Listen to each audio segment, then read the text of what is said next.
Oh.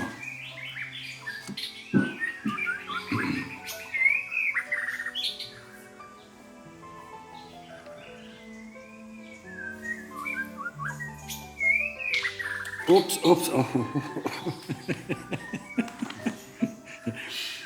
Mod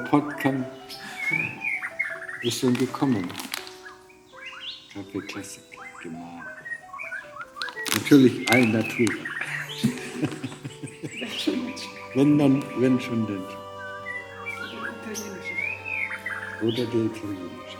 Labasso.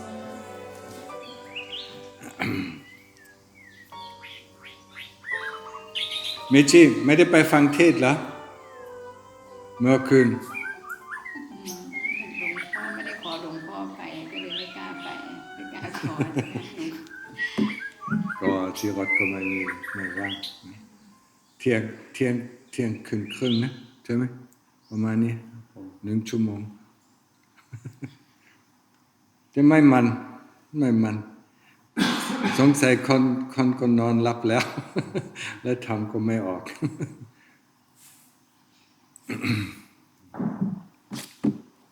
ไม่เหมือนที่เพชรบุรี So you're from England, or? I asked you already. Surrey. Sorry. That's close to Milford, to Chithurst monastery. I stayed there for 3. What was it? A year, nearly a year.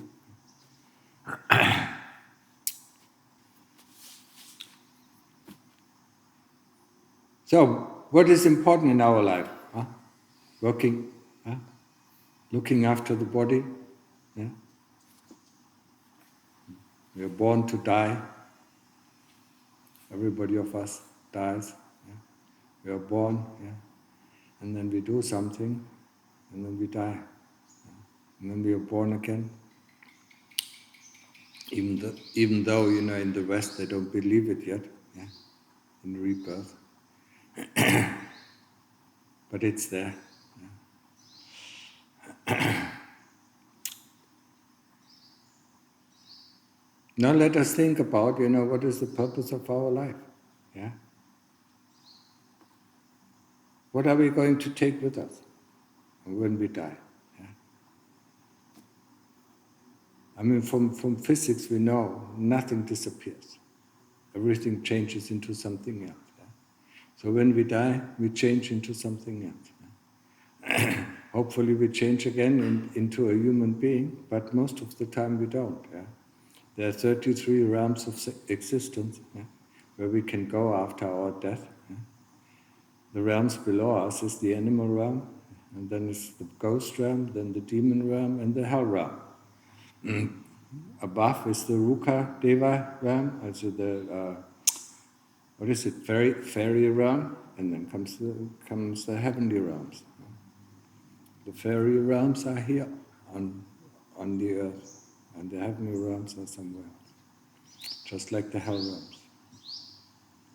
And then we stay a little while in one of the other realms, and then we change to another realm. Yeah? And hopefully, sometimes we come back. Yeah? Because the human realm that's where we do our Kamma. And Kamma is, what you sow is what you reap. Yeah? And that is important, we should realize it. Because what we reap now is what we have sown in the past. Be it good or be it bad. Whatever happens to us in this life, if we have a good life, if we have a hard life,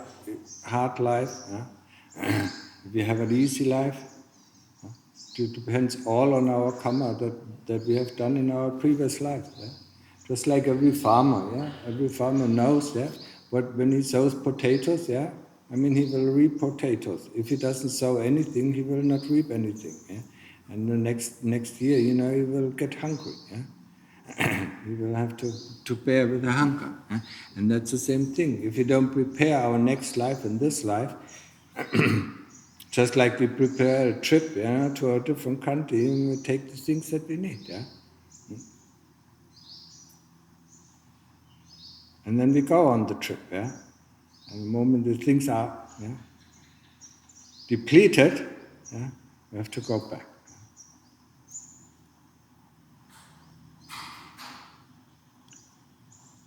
But in the West, this is not really an accepted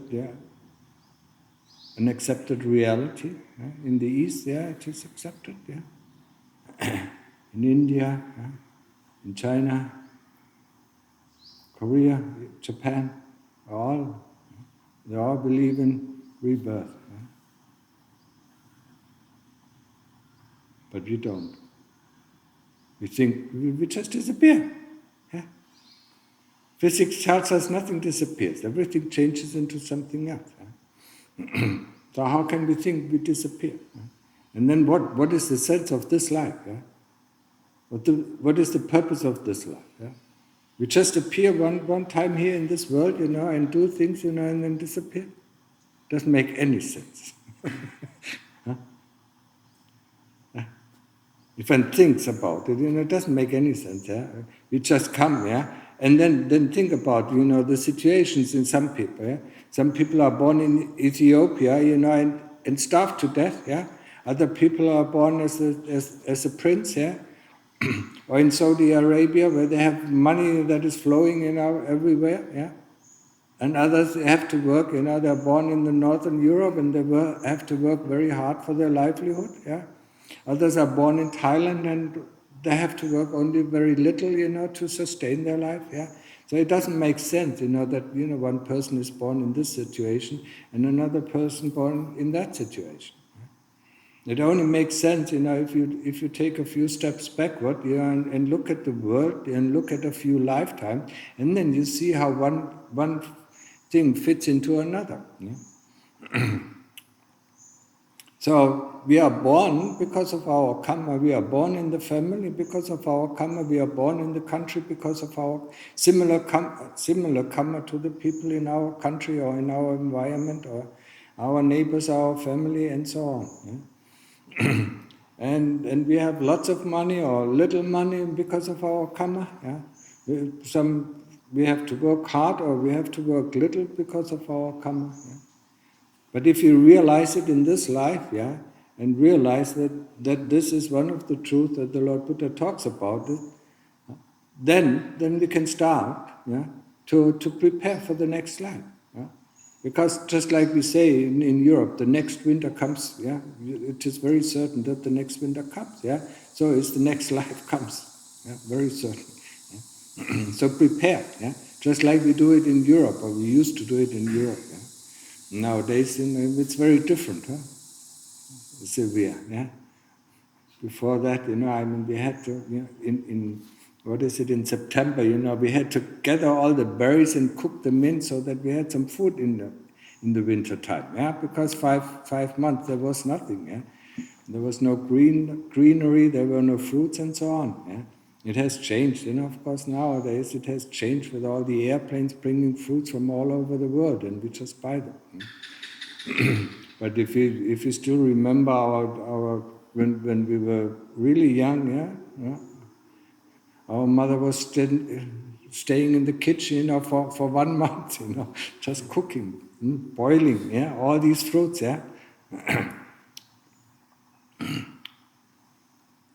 And we had glasses, the whole cellar was, full of, glasses of these kinds of fruits, So if we wouldn't have prepared, we wouldn't have anything to eat except for potatoes, But we had to keep them as well, They had to last until March or April, Otherwise we wouldn't have had any food, At that time, It has changed nowadays, and so people don't see it, the hardship that we used to have in Europe. Because there are 5 months, where nothing grows. And that is the same thing with one life after the other. We have to prepare, we have to gather things that we want to have in our next life. And that's why we have the saying in probably every language, don't do unto others what you don't want others to do unto you. For whatever happens to you is that what you have done unto others. The second part of the sentence they never say, yeah, but the first part of the sentence, I mean, it just sounds familiar to us. Yeah? So Kamma is a very, very, very important part, yeah, of the Buddhist religion. And it's not, yeah, when you think about heaven or when you think about hell, they're also not eternal. Yeah? They're realms of existence where we go there for a while, yeah? And when just think about heaven, yeah? Think about, you have a holiday, I mean, you saved your money to go 3 weeks on vacation, yeah? You work very hard for it, yeah? You save the money up and then you go on holiday and enjoy it, That is just like heaven, Once the money is out, I mean, you have to go back to working hell, yeah? And the same thing is with hell, yeah?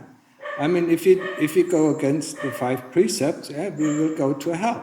But just like I don't understand why it is such a difficult thing to understand. We have laws in our country.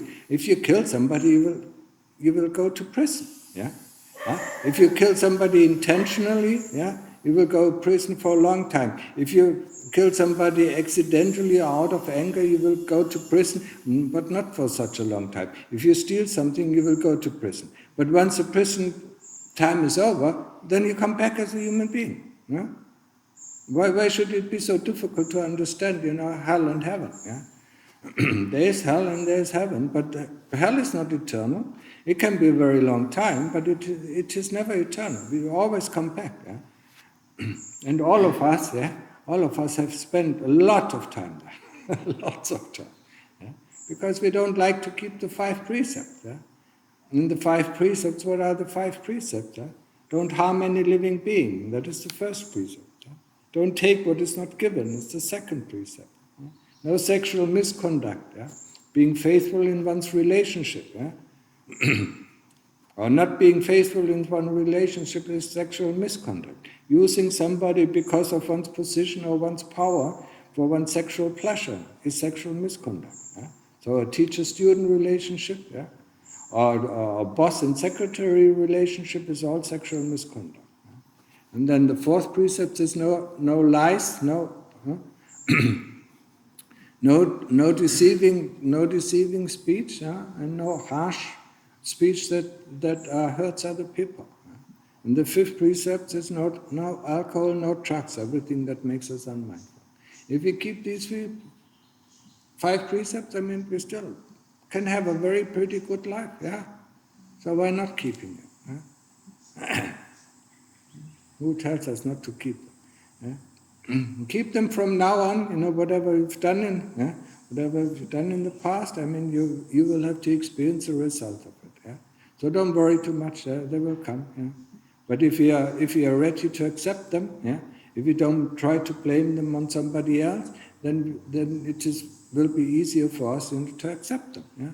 And it will not be so hard. Yeah? If you can't accept the Kamma that is coming towards us, no matter if it is in forms of friends, yeah, or government or whatever, yeah, then we really have a hard time. We fight it, yeah, we try to fight it, and then it comes back, even stronger and stronger and stronger. So just accept whatever comes your way, yeah. Huh? If you can duck, duck, yeah. If you can't duck, I mean, just go through it. Yeah? That makes our life actually quite easy. Yeah? We don't have to fight anything. Yeah? We don't have to fight our neighbors. We don't have to fight our boss. Yeah? And we don't have to quarrel with our partners. Yeah? Because we know whatever comes back, is something we have done unto others. Yeah? So try to accept it, yeah, and see, what causes this kind of bad karma, and erase the root of it. Yeah? And in order to see that, of course, we have to do some meditation. Yeah? So we have to find the skill or develop the skill of meditation practice. And what is meditation practice? Yeah? I mean, closing our eyes, yeah? Sitting comfortable, yeah? And cross-legged or half lotus or full lotus, or whatever you want. Yeah? And then close your eyes and then put your attention on the Buddha, yeah? On the mental repetition of the word Buddha, Or observe the breath going in and going out. Yeah? Know that the breath is going in, know that the breath is going out. Know that the breath is deep, know that the breath is shallow, know that the breath is long, or know that the breath is short, or know that the breath is rough. Yeah? And the same with the Buddha. Know that the Buddha is fast, or know that the Buddha is slow, know that the Buddha is deep, or it is just in the surface, shallow. Yeah? In the moment, when we try to meditate in this way, and we always, when the mind goes out on a stroll, yeah, we bring it back to the Buddha, or we bring it back to the breath. Yeah? We concentrate on the tip of the nose for the breath. Whenever the mind goes out for a stroll, we just bring it back, yeah, and say, okay, Buddha again, yeah, or put our concentration on the nose and observe the breath again, yeah? And then the mind goes out, yeah. It will do it, all the time, yeah, until we can curb it in, until we can curb the mind in, yeah, until it stays put, yeah.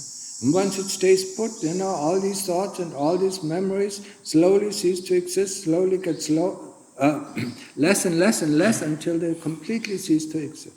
Once they cease to exist, we are in a world, yeah, call it upachara, samadhi, we are in a world, where we are worry-free. The first time in our life, we are worry-free. And the first time in our life, we don't want anything. Yeah? We are just happy with the way things are. Yeah? No matter how it is. It is our safe house. Yeah? Every one of us needs to develop this safe house, that he can go there anytime. Yeah? And the way to go there is to train samadhi, is to train this, the concentration on the Buddha or the concentration on the breath. Yeah?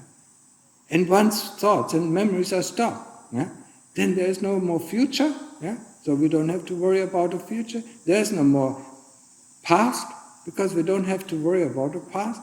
There's no more fear, there's no more loneliness. What else can we wish for? There's nothing that we could wish for, because we are happy. We are completely contented. Yeah? And that is all what we need, yeah, to get contentedness in our life, to get peacefulness in our life, to get happiness in our life. Because if you look a little bit, in our life, yeah, we were running all after all these pleasant sensations, yeah. But we never realized that the pleasant sensations arise in our heart. We always looked outside, we never looked in our heart.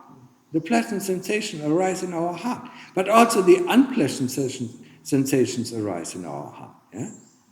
So when we look at our life, then actually, if you're a little bit honest, then we see how we were hankering after or running after all these pleasant sensations that we thought we can get with this or with that, yeah, and trying to avoid all these unpleasant situations. Yeah.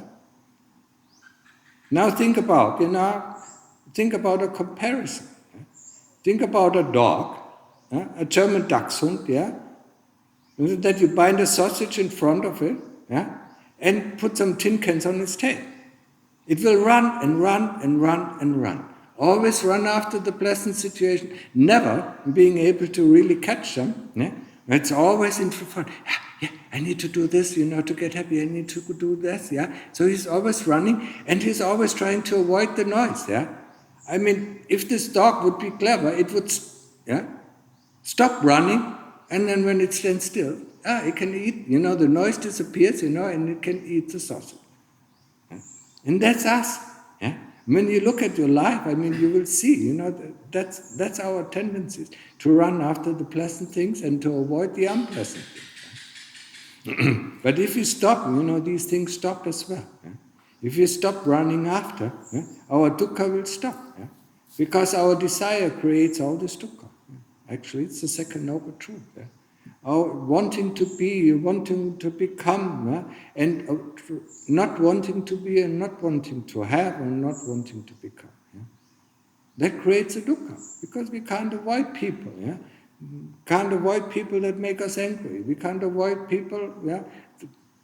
Or we can't find people that make us happy, or we can't find them, yeah? Or whatever.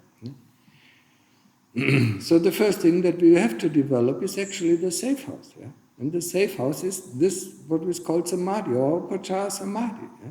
It is another reality, and there you see, the joy that we had in our life, we can't really compare it. It is in comparison to the joy or the happiness that we receive in Upachara Samadhi, the joy that we receive in this world, it is filthy. Yeah? And there, in Upachara Samadhi, it is pure. It's so pure, we don't want to get out of it, yeah, but we are thrown out of it, yeah, just because of our training and just because of the nature of these things, because nothing is permanent, yeah. All these things are impermanent. We are thrown out again, yeah, and all what we need to do is then go back to our Buddha, go back to our breath, to go back in, yeah. So remember, please, remember this, yeah. This is one thing, it's safe house, yeah, where we can anytime, yeah, just sit down, yeah, or just do some walking meditation up and down, and with our breath or with the Buddha, yeah, we can reach a safe house, yeah. And that gives us a lot of relaxation during our life, yeah. Our life is already so tough, yeah. We have to work, we have to get up in the morning, we don't want to get up, yeah. Huh? That's already, it's already a form of dukkha, yeah. It's discontent, yeah. I don't want to get up, I don't want to go to work, yeah. But we have to work because we have to maintain this body, yeah.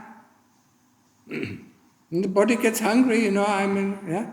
And then we have to feed it, yeah. The body gets tired, and then we have to put it to sleep, yeah. That is our life, yeah. And we don't have at hand, the safe house. So that's what we are creating, yeah, by doing practicing of meditation, by practicing anapanasati or being with the Buddha, yeah, until the mind gets completely still. Yeah.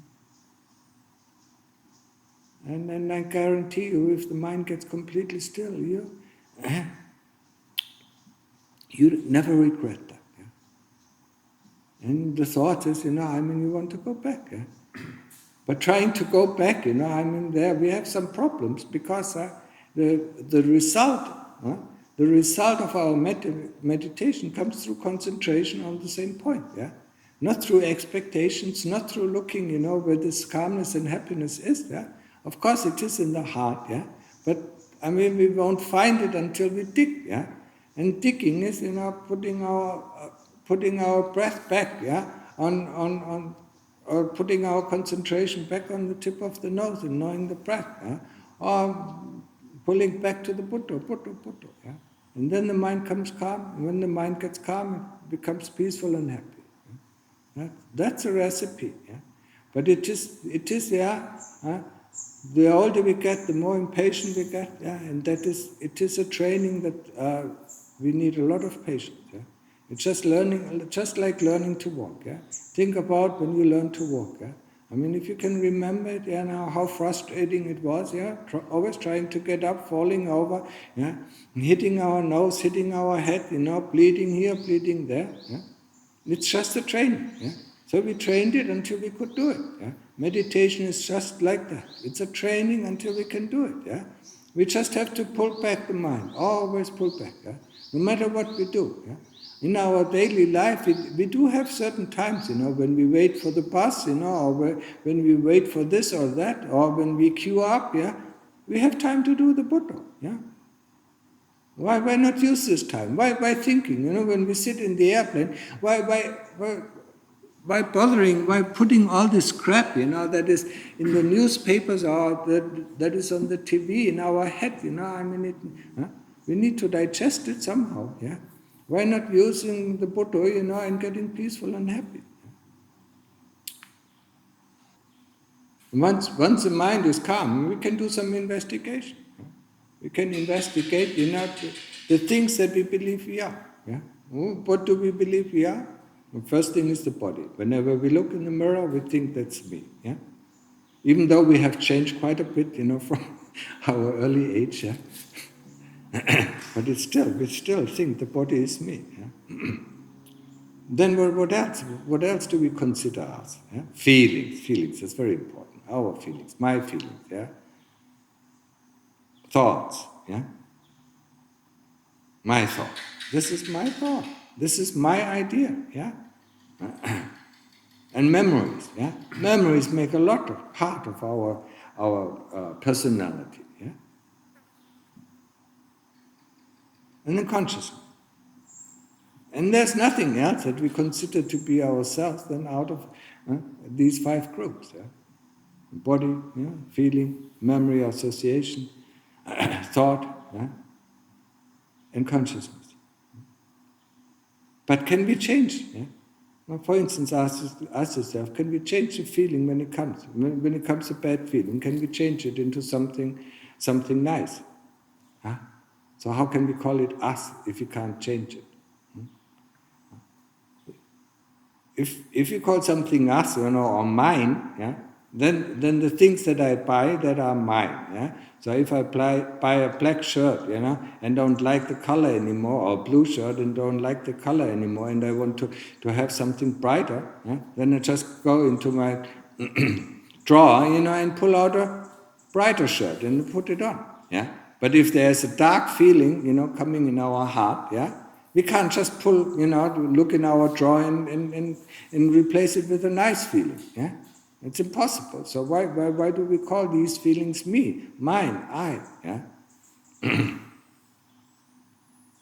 That is some of the investigation we have to do once the mind is quiet. Yeah?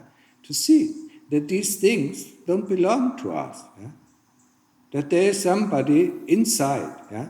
There's somebody inside this body, yeah, who knows this, who knows there is a thought, who knows there is a feeling, who knows that there is a memory coming. Who is this? Yeah? We always believe, that we are these thoughts, or we are these feelings, or we are these memories. No. These memories come up and we clearly can see them, especially if you start meditating for a while, we see these thoughts coming up. Yeah? We didn't bring them up because we know that there's a difference between bringing up a thought, yeah, or these thoughts that constantly, come into our mind, yeah, uninvited, yeah. They are uninvited hooligans, who mess up our heart, yeah. And we let them in because we think, yeah, they tell us, it's me, it's mine, yeah. So, yeah, it's my house, yeah. It's my heart, that's why I want to come in, yeah. But we can actually, show them the door and say, no, yeah? It's not your house, it's not your heart, yeah. I want to clean my heart. I want to get rid of all these hooligans, yeah. In the Pali realm, they are called kilesa, yeah. I call them hooligans because they mess us up, yeah. They constantly tell us what to do, what not to do, yeah, what to want, what not to want, yeah, what to like and what not to like, yeah.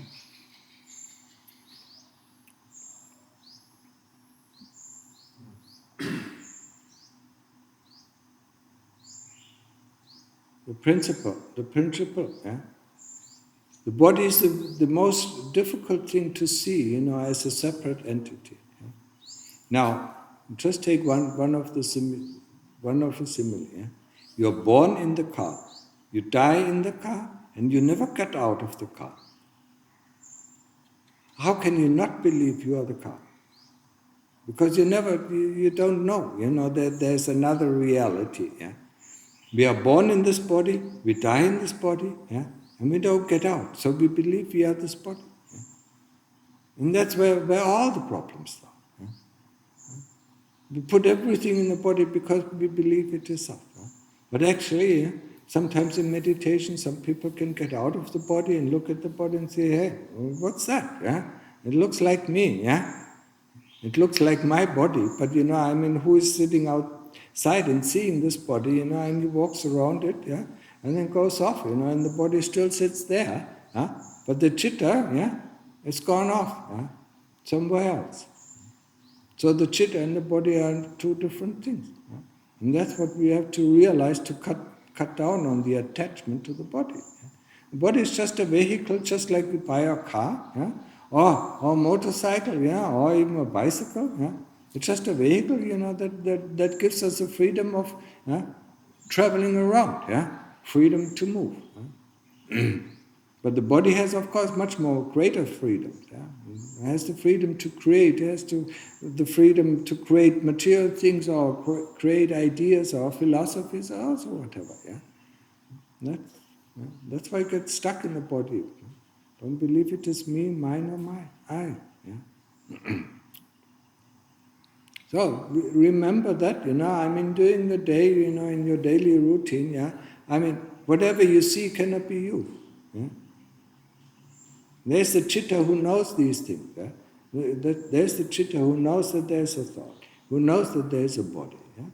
Whenever you say, whenever there's a feeling, yeah, and you say, I feel sad, yeah, there's nothing that you can do.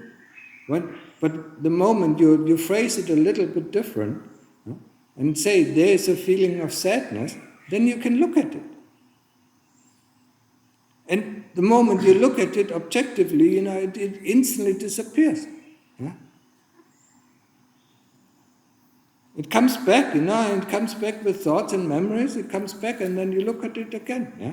And then you look, what kind of thoughts, what kind of memories bring up this sadness or bring up this happiness. And yeah? You see, that they are not you, they are not mine. Yeah? You see them? Yeah? Just like you feel your body, yeah?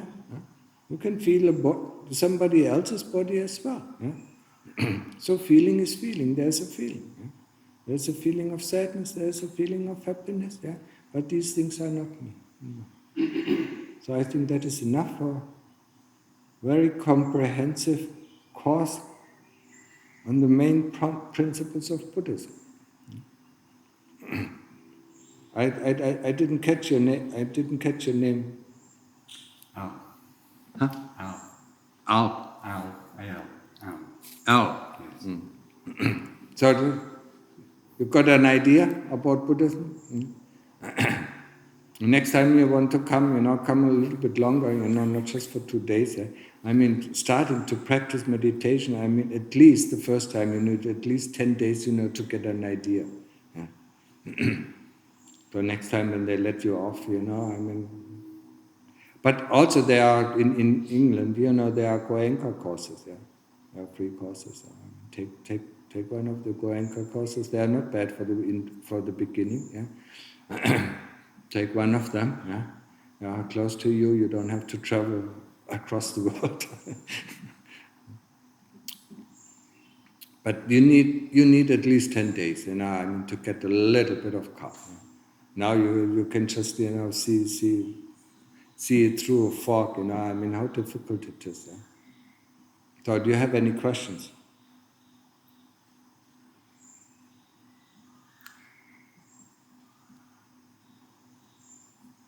Yeah? Okay. When thoughts are coming to Yeah. our mind, and you look to the thought, Mm-hmm. the thought is just gone. Mm-hmm. Yeah. That happened, Yeah. and between that thought and the next thought Yeah. is coming, the next distraction is coming. What is between? Yeah, that is for you to see. Who sees that there's a thought coming? This never disappears. Mm-hmm. Huh? Cool. The thought disappeared. The thought disappears, but who knows that there's a thought? No disappeared. That doesn't disappear. So what is in between is the knowingness, yeah? Our true nature.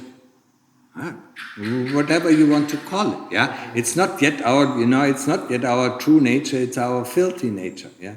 Because it's still with kilesas. Because the kilesas are still there, that's why it's not the true nature. You only experience the real true nature, in the deep samadhi, yeah? When everything disappears, yeah? Then you see the true nature, or then you can experience the true nature. Apana samadhi? Apana samadhi, yeah. Deep samadhi, where the whole world disappeared, yeah. But before that, it's still the knowingness. You can call it the knowingness, yeah? But it's not yet the pure knowingness. Yeah? And that is always there. When you do the daily reflection, when you go through your day, and just look up what happened, yeah, without judging it, that this knowingness is giving you the information what happened. Yeah? Because this knowingness doesn't forget anything. Yeah? You might not be able to recall it. That's why you have to. That's why you have to train it. But this knowingness knows everything. It knows every thought that you had. Knows every memory that came up. Yeah. But of course, it is fast. Yeah. So when you go through the day, I mean, that's what you train. I mean, try to recollect it. Yeah. Because you have to bring it up. In your consciousness, in your awareness. Yeah. So this knowingness is always there, but it's most of the time it's obscured by these thoughts or by these memories or by these feelings because it is attached or it's attached to these things. Yeah, that's why it doesn't. Yeah, you don't realize that there is the knowingness behind it. I mean, it's completely covered up. Yeah, mm-hmm. Just like what is it? A pond, is covered up by all these plants. Yeah. So you can't see the water. Huh? So you take away the plants and then you see the water and you see it's fresh. And you drink it, you're refreshed. Yeah? But the moment, you took the water and drink it, I mean, it's all, you don't see it again. Yeah? Because it's filled up. Yeah? So what we have to do is, I mean, we have to cut up. Yeah? All these plants are growing out. Yeah? And these plants are nothing else than the kilesas. Yeah? That grow out of this pond, so we can't see the water. Yeah? And this pure water, that is what is refreshing. Yeah? That's where our safe house starts. Yeah? What is in between is always this. There's always this knowingness. Yeah? But because most of the time we are somewhere, we are daydreaming, we don't see it. Because we are living in our thoughts. Yeah? Just remember, yeah. Just remember when you used to go to a movie, yeah? You went in, you sit down, the movie started, and then for 1 hour you were gone. Where were you? Huh? You didn't even notice that you were sitting most of the time. Huh? Yeah. So then you can say, what was there, Well, the body was there, you don't know. Yeah? Because you lived in this movie, yeah? Just like we live in our dreams. We live in our thoughts, we live in the future, and we live in the past. Yeah? We are never in the present moment where we are aware suddenly, there is something. Yeah? And then this is that what you see between thoughts. Yeah? There's just this awareness. Yeah?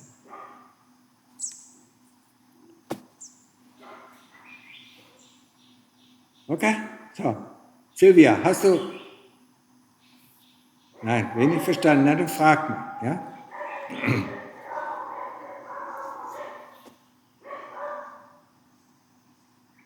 Keine Fragen? Wie? Im Moment nicht. Okay.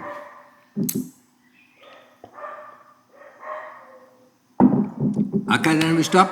Ja? Putto.ฮะยังไม่ได้เหรอมีจิปเปิลฮะสงบได้ก็ยังมันติดความคิดนะและอนาคตและอดีตนะฮะครูปฐมก็เหมือนกัน